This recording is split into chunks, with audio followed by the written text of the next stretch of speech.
outside the Casa Milan here in Portello, which is the economic district. It's a bit like Canary Wharf here, I've got to say. Playground for the rich, you could say. No doubt Silvio Berlusconi would have had something to do with having the building here of all places. If you look behind here in the background, some tall buildings. Look, that big one there is UniCredit Suisse. Turn around there, you've got LG as well, just there.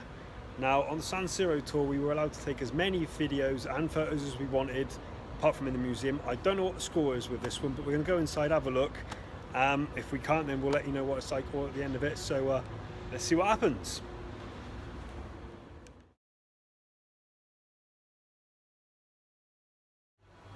So we're starting the tour of the Casa Milan, and look who's next to us, Herbert Kilpin, of course son of a butcher in Nottingham, worked in a lace market. Now, I've probably said this several times, he is responsible for the birth of AC Milan. Now, the colours of the Rossoneri, as you know, the red Nottingham Forest, the black Notts County.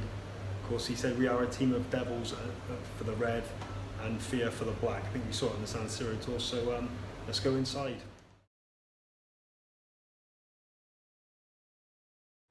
Here we've got the first ever Italian international football jersey, the Azzurri blue. And you can imagine we called the Azzurri meaning the sky blues.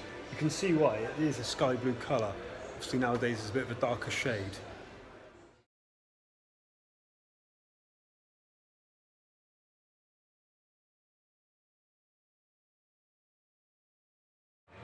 This helicopter here is significant to the year of 1986, when media tycoon and future politician Silvio Berlusconi purchased the club.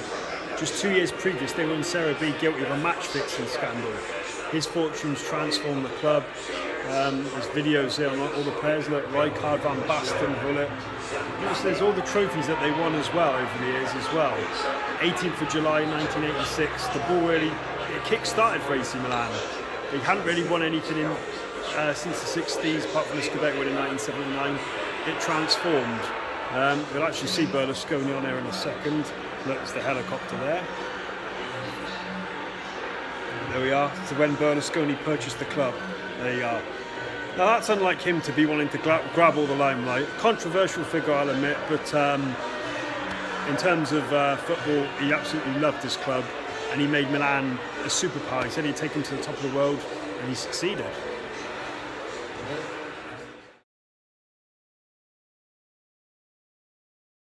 It's fair to say Silvio Berlusconi likes the limelight, but here, look, Franco Baresi, one of the best Italian defenders ever. Milan had some defence, you know, Maldini, Baresi, Tassotti, Costa Curta. But I think Baresi is probably the most iconic player in the club's history. I mean, you have Paolo Maldini, probably joint or maybe just behind. But for me, Franco Baresi, definitely the best Italian defender I ever saw. And I only saw him in his late 20s, bear in mind, as well. Marco Van Basten's shirt and a replica of the European Cup there. Dutch striker, unbelievable he was. Shame the injury ended his career at the age of 27. Originally he wanted to be a gymnast, but he adapted to football well, you could say, couldn't you?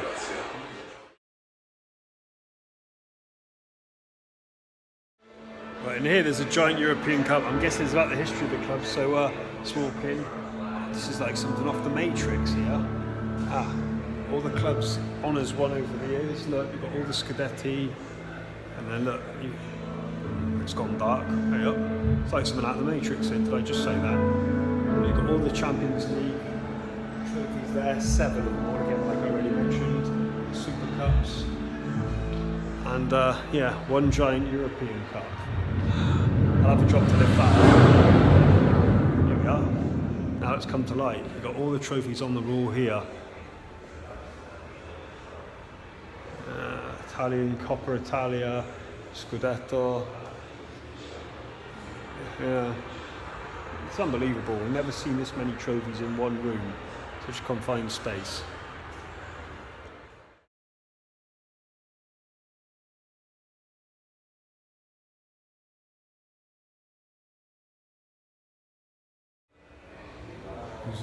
It's all the years the European Cup been won by AC Milan, 1963.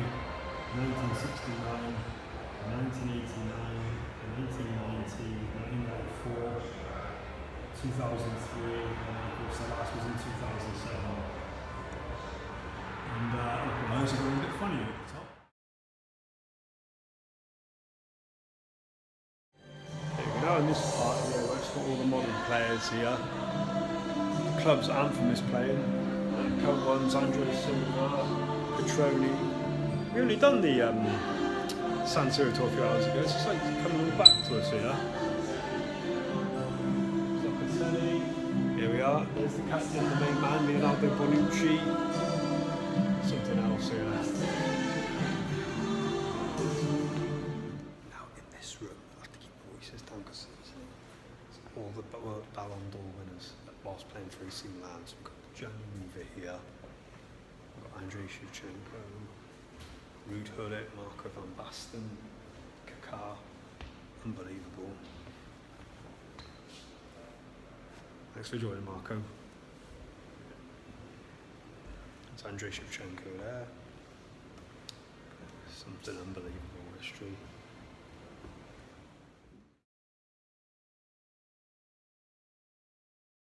Wow, I got to say the Casa Milan tour was definitely in depth on the history of the Rossoneri AC Milan. Now the San Siro tour was great, let's be honest, but it was one of those things you wanted in. You didn't really have someone explain the history of the club. When you go in there, you see what Silvio Berlusconi done for his beloved club. You can't help but admire him, even if he was a controversial figure when it came to Italian politics. Well, that was great. Now, thanks for watching this episode. Now, if you also look the link below, there's a history I've done earlier in the season on the Derby della Madonnina. That is both Milan clubs, both AC Milan and Internazionale. Click the link below and leave your comments below what you thought of the tour that you've just seen on the history of the Rossoneri. Ciao!